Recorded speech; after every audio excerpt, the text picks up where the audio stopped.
None of this should surprise you. Warcraft Storyteller Tactics Explained. Metzen's 3 rules. We are getting into the Metzen part of the World Soul Saga story. We all know, we've talked about it many times, the War Within was really already there when Metzen came in. And he changed up the ending of it a little bit, tried to make it work so it could fit into a saga format. And really, Midnight is the first kind of Metzen-esque, story told that he wrote and prepared for this entire World Soul Saga. So we're getting in the midst of it right now.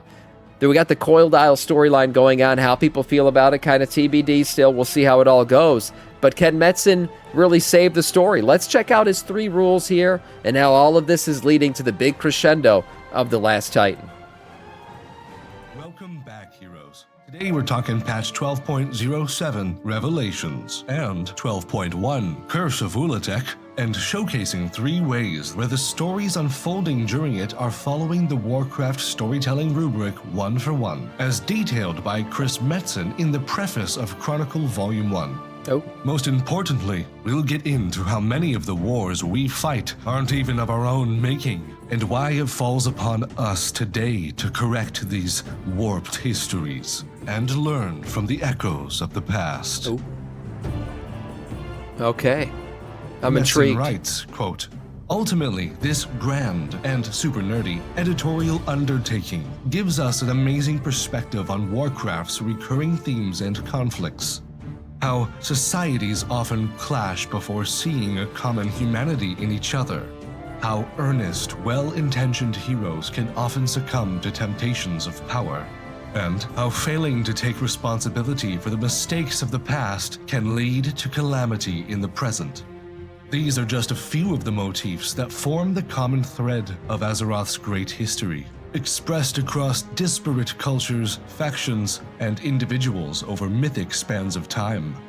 Cycles within cycles." Now, you may already see the picture Metzen out here. but let's Metzen out here giving us life lessons. That's what he's doing. walk through a 3-chapter breakdown of how Revelations embodies these themes perfectly, starting with a common humanity.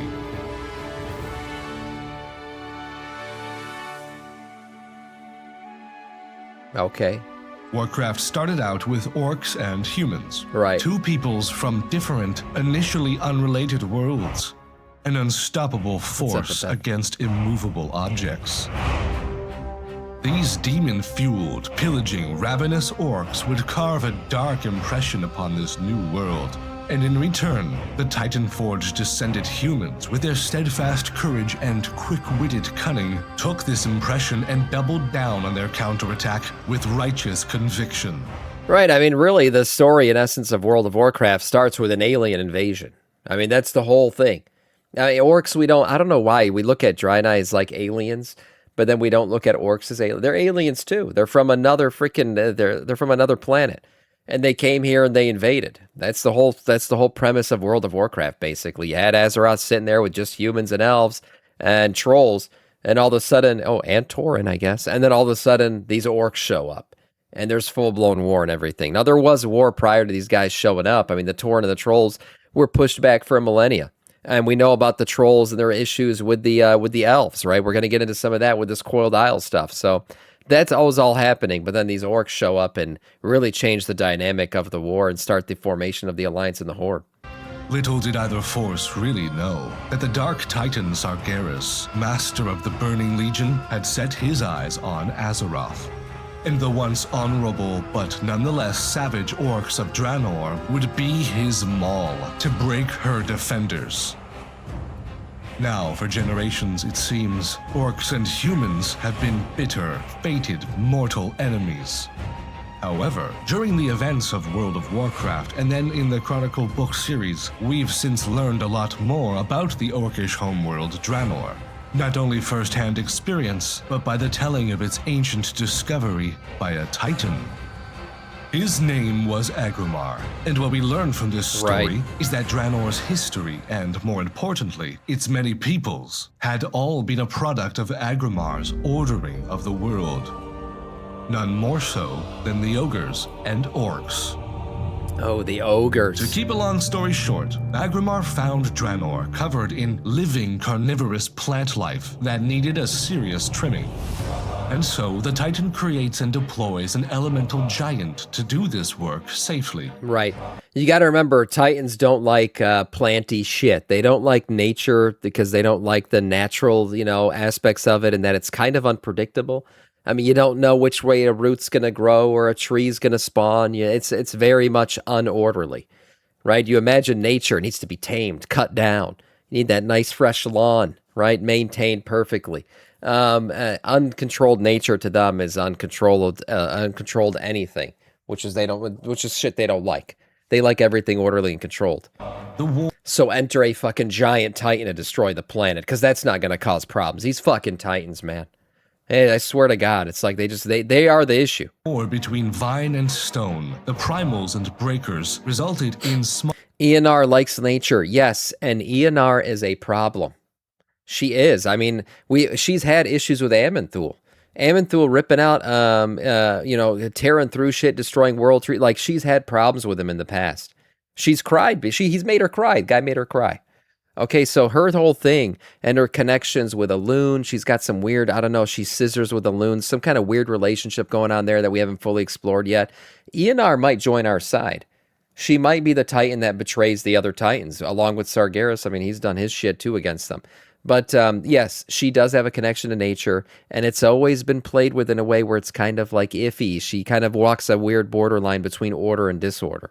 Smaller and smaller life forms like the Gron and Ogron, eventually even fleshlings imbued with the element of spirit, the Orcs. Agramar, this fierce Titan warrior of order and light who was mentored by Sargeras before he raised the Legion, is truly the forefather of the Orcs of Draenor. Oh, it is also said that Agramar discovered Azeroth, and with the Pantheon's aid this time, he suggested once again deploying stone giants to battle the Black Empire, which had gripped the young world. Right. These Titan Forged, who would later become the Vrykul from the Curse of Flesh, who then became the humans. And Grond of Draenor, who would later become the Ogres and Orcs, right, share a common humanity. Or maybe it's Orcanity. Agramanity? Or Titanity? Well, you get the picture. Don't even get me started on gnomes and goblins. These stubborn, spiteful geniuses who battle for engineering supremacy amongst one each other at every step actually share a maker too. The Titan Keeper Mimiron, master of invention, created the mechagnomes who later became the gnomes. But all but forgotten by the goblins is that their ancestors too were tinkered with by Mimiron, who used primitive creatures in experiments with Kajamite to evolve their intelligence. Kajamite making them smarter and all that shit. Yeah, they're much... goblins are a much more natural evolution. And not natural because Kajamite is like, fucked up. They're made them very smart and shit. But I mean natural and less Titan inspired. Gnomes, definitely Titan, Titany and all that stuff. The Kajamite goblins, that's a completely different way of becoming smarter. Shit, I fast forwarded. Hold on, let me get back to the freaking gnome or the goblin here. Where were we? I think right here. Yeah, there we go.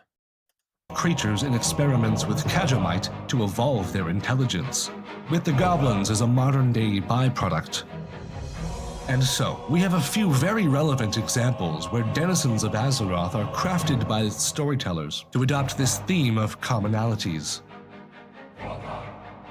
Now in patch 1207 Revelations, some fans are feeling just like the characters themselves about some fascinating news from the Heronir. Some find it confusing, others unaccepting of it, and others perhaps even apathetic.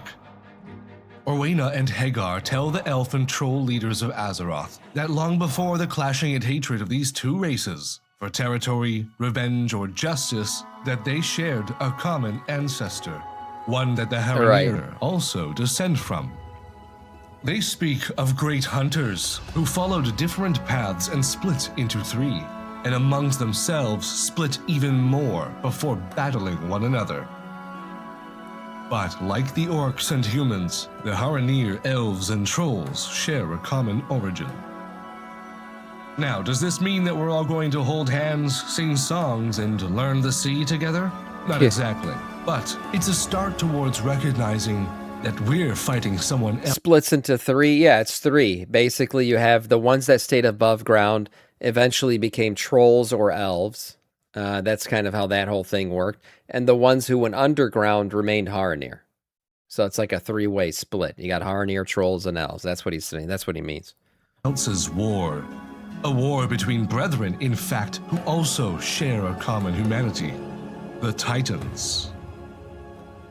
So, when the world of Warcraft reveals to us that the Haranir can share some insight to the deep history of the elves and trolls, I'd argue this isn't a new age, hand-wavy, rug-pulling move at all, but accurate and faithful to the one core theme that this franchise will show us again and again.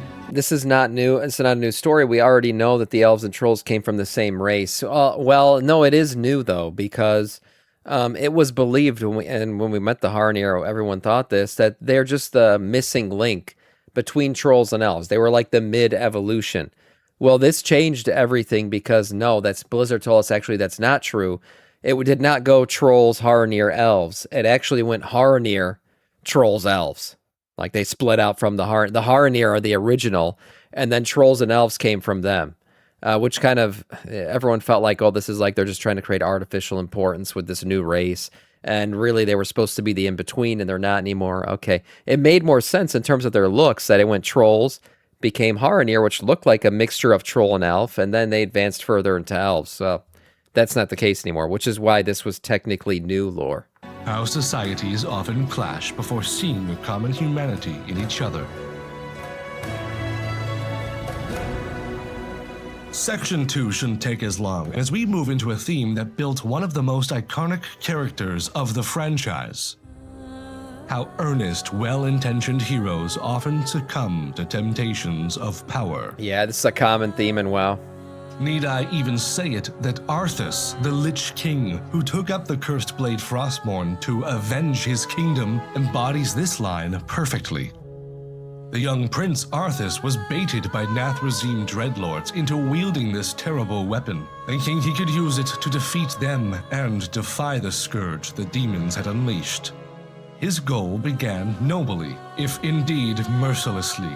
Definitely the Arthas story trope of the fallen, trying to do good becomes bad. It's like an Anakin Skywalker kind of thing too, raised for greatness, falls to darkness kind of thing. Elvanina says, wasn't that the assumption the Haranir were the missing link? Was it actually in-game confirmed? No, it was in-game denied. They're not the missing link. They're the original. They're not a link between. They're a link in terms of like they're the original from which the two branched off. But it was originally thought, like I said, that it went that the Haranir were just the evolution of trolls leading into night elves. That's not the case. Yeah. But Arthas isn't alone in this folly, and his actions led another down a similar path. Trolls and elves evolved from the Haranir. Yeah, that's the official lore now. Kael'thas Sunstrider, Prince of Quel'Thalas, who nearly doomed his own people with dark allegiances to not just demons of the Legion, but to Illidan's Stormrage, who raised a rebellion within it against Sargeras. I think, the elves are kind of harsh on Kael'thas. They took his statue and threw it in the ocean, but really the guy was just trying to save his people. He could have been a lazy-ass bitch and just let them wither away. He went to the Outland and everything to try to find them power. And the whole thing that the elves, I feel like, don't give him enough credit for is they didn't realize that Fel was a corrupting agent. Right? He fell to the corruption of Fel. That's what ended up happening to him. But he himself didn't know that was going to happen. He just thought, okay, we don't have any more, our well is gone. It's been tainted. Somebody put some, Arthas went and dipped his shit into it. It was actually Kel'Thuzad and all that stuff. So all that shit happened. They need a new way to get, satiate their power hunger. Oh, there's this green magic called Fel. I think we can use this. He didn't know it was going to fuck him up. Kael'thas' intentions were to save his people after Arthas and the Scourge he got a bit of a redemption arc in Shadowlands and destroyed the Sunwell. The High Elves needed a new source of magic to survive, and Outland had the answers. Kael'thas's ambition led him down darker and darker paths, until he too was now under the thumb of the malevolent Eridar demon lord Kil'jaeden. Ooh. Lost to reason or nobility and obsessed with wielding godly power. So, when I look at patch 12.07 Revelations, and the story told with the young, fierce Amani troll Zul'Jan, I see again an earnest, well-intentioned hero succumbing to the temptation of power. Yeah, there kind of For is. Zul'Jan comes from a line of oppressed peoples, colonized by the ancient Highborn and High Elves who seized troll lands. As grandson of Zul'Jin, he carries a weight. I would say the only difference between Arthas, Kael'thas, and Zul'Jan really is Zul'Jan is not faced with an existential crisis of like extinction or whatever, right? Like Arthas and Kael'thas, their people, there was a threat of like completely wiping them out.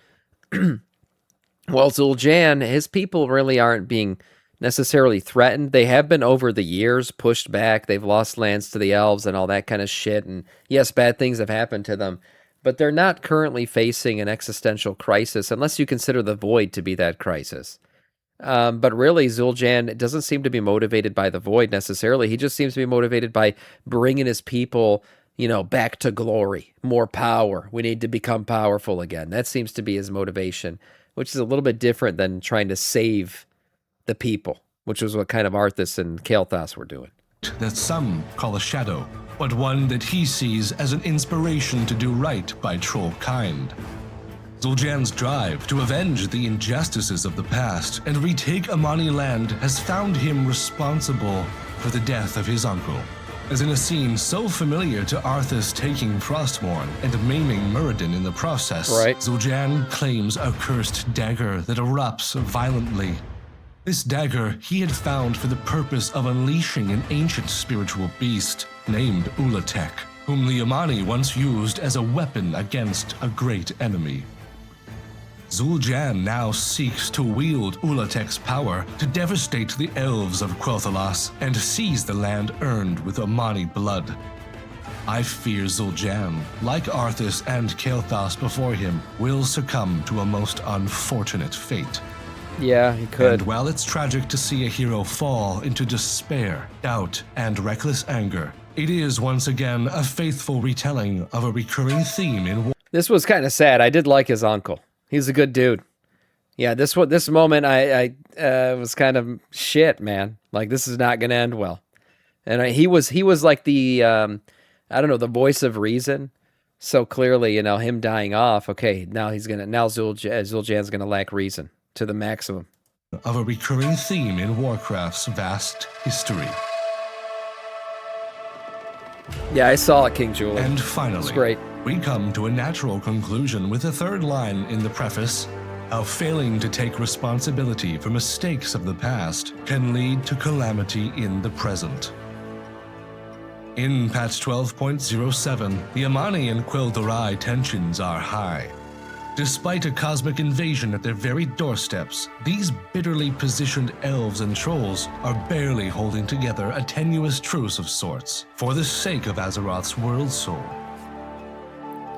The calamity present isn't truly the void, but the rift between Azeroth's children. Right. If elves, trolls, and even the Haranir cannot act as one people, if orcs and humans, gnomes and goblins cannot overcome the biases of time, then Azeroth is that much more imperiled by our divisions. And the mistakes of the past that divided us so often are not made only by mortal hands.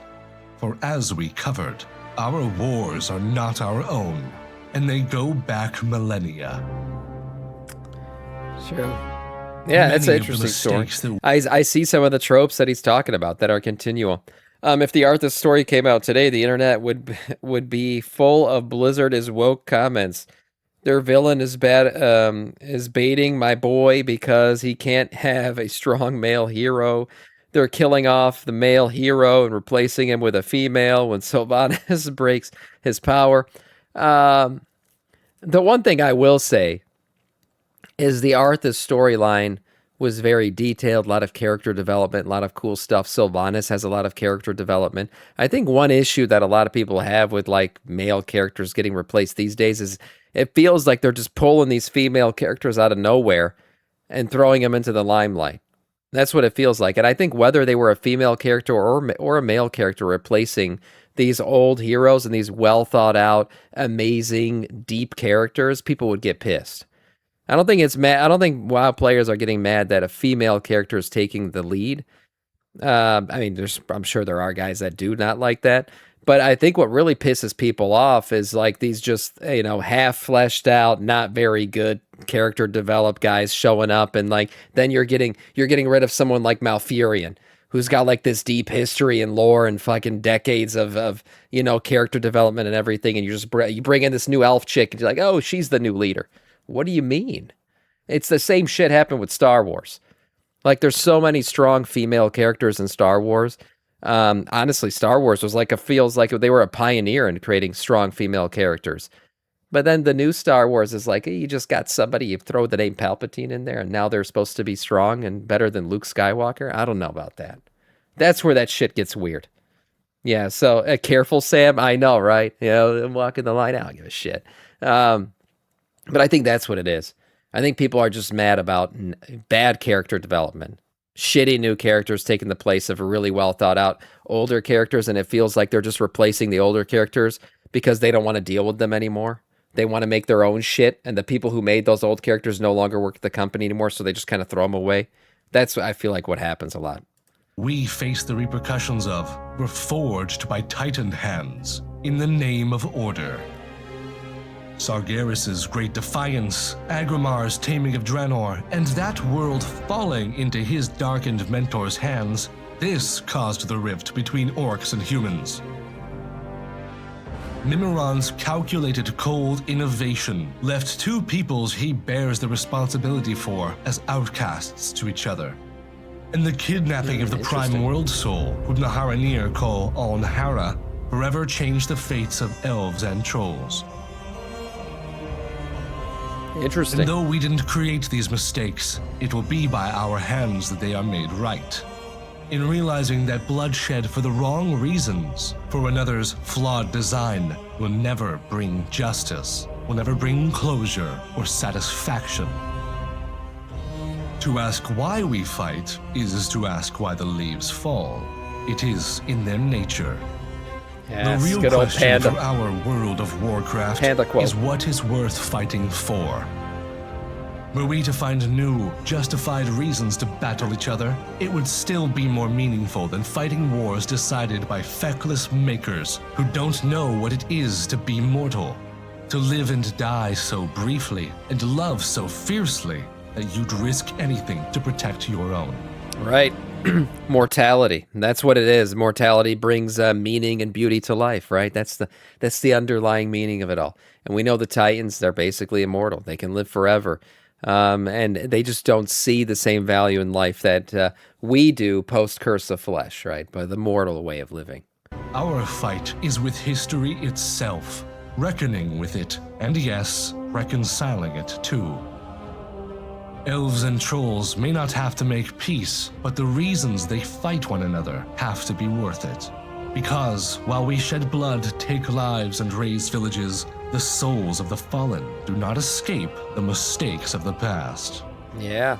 Every mortal soul, still today, even after our venture to the Shadowlands, faces the Arbiter, established to judge the contents of their lifetime and choices, condemning or binding them to fates they never asked to face. Pelagos or not, this system still standing makes our little skirmishes look petty. As Sylvanas put it, toy soldiers in tin plate and beasts howling for honor. Right. You see, until we direct our fight towards the makers who set us on this course of division, we will continue to shed blood for their eternal war.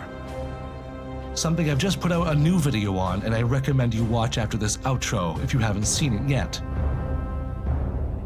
And there we have the simple 1, 2, 3 ABC level breakdown of why World of Warcraft patch 12.07 Revelations is actually quite consistent.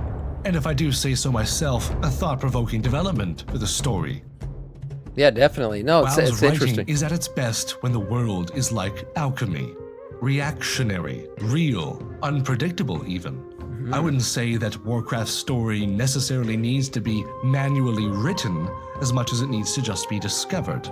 Because the foundation of this franchise is already designed with core elements that react negatively, positively, and violently with each other naturally. This world can write itself. Characters' motives and the powers available to them are so often part of this pre-existing soup, and each of them is a spice or ingredient. All we have to do is stir the pot. Who's gonna stir it? Thank you for listening today. My name is Zaxxus, and please share all of your thoughts and comments below. Tell me what you think about 12.07 and what's coming in 12.1, Curse of Ulatek.